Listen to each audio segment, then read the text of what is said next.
Mesdames et messieurs, chers compatriotes, 33 ans après son adoption en marge de l'historique sommet de la Terre de Rio, auquel participa notre chef de l'État, le président Denis Sassou Nguesso, la Convention sur la diversité biologique est célébrée cette année sur un thème particulièrement évocateur, harmonie avec la nature et développement durable. Un thème qui nous rappelle à quel point la biodiversité constitue le socle même de la vie terrestre, englobant tous les règnes du vivant, des micro-organismes à l'espèce humaine, à quel point aussi le déclin de la biodiversité constatée dans toutes les régions du monde, y compris la nôtre, est bien l'une des composantes centrales des autres crises susceptibles d'affecter notre développement. Les écosystèmes en bonne santé sont en effet indispensables pour réguler le climat, les cycles de l'eau et des nutriments et pour fournir de la nourriture, des médicaments et un cadre propre au bien-être humain.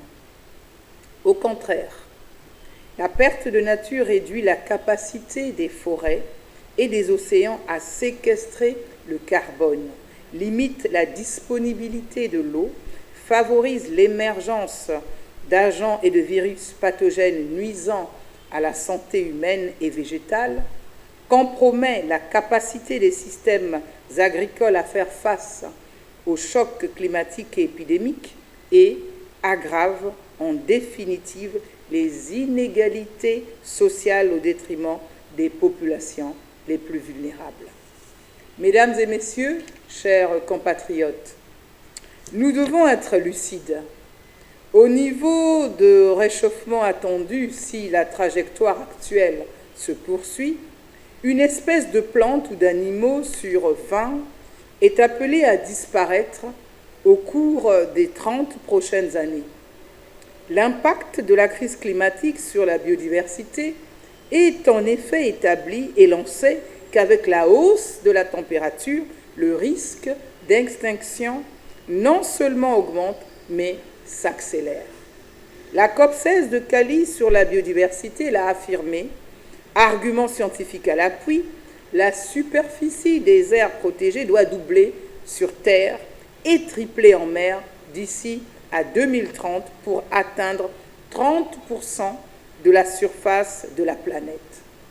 Or, nous ne sommes pas sur cette bonne voie, surtout quand des superpuissances indiquent leur volonté d'exploiter sans retenue les fonds marins de nos océans et d'accroître toujours plus leur recours aux énergies fossiles. La bonne et la mauvaise nouvelle, c'est que les causes directes de l'effondrement de la biodiversité sont dues aux activités humaines. Ces causes sont connues. Il s'agit de réchauffement climatique, du changement d'usage des terres, de la surexploitation, des pollutions, des espèces invasives, mais aussi de facteurs indirects comme la surconsommation, le gaspillage ou l'urbanisation anarchique. Or, nous pouvons agir sur les effets destructeurs de ces dynamiques en cascade qui menacent la diversité biologique de nos pays pour la bonne raison que nous en sommes les principaux responsables. Chers compatriotes, sous l'impulsion du président Denis Sassou Nguesso, chef de l'État et premier écologiste du bassin du Congo, notre pays et son gouvernement n'ont pas attendu les rapports catastrophistes sur la perte du vivant pour agir et réagir. Ainsi, le Congo procède-t-il actuellement à une nouvelle mise à jour de sa stratégie et plan d'action nationaux pour la biodiversité, laquelle va couvrir la période allant de 2025 à 2030. Ce processus inclusif connaît à tous les niveaux de son élaboration et de sa mise en œuvre la participation pleine et effective des jeunes, des femmes, des peuples autochtones, des communautés locales, des organisations de la société civile, du secteur privé, des milieux universitaires et bien évidemment des pouvoirs publics.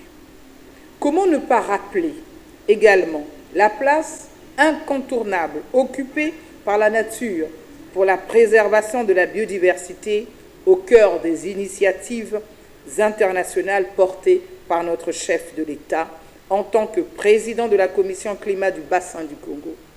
Qu'il s'agisse du sommet des 3 bassins des écosystèmes, de biodiversité et des forêts tropicales, de la conférence internationale sur l'afforestation et le reboisement, de l'initiative de justice climatique Mesurer la richesse verte de l'Afrique, ou de l'adoption par l'ONU de la décennie pour le boisement et le reboisement, c'est bien à chaque fois de défense et de mise en valeur de la biodiversité qu'il s'agit.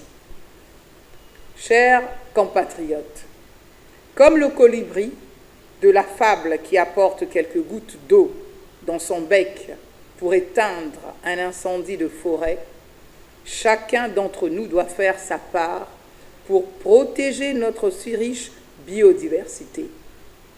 Rendons à la nature ce qu'elle nous donne et prenons conscience du caractère éminemment politique du combat que mène inlassablement le président Denis Sassou Nguesso pour le salut de la planète. Lui fait sa part, faisons la nôtre.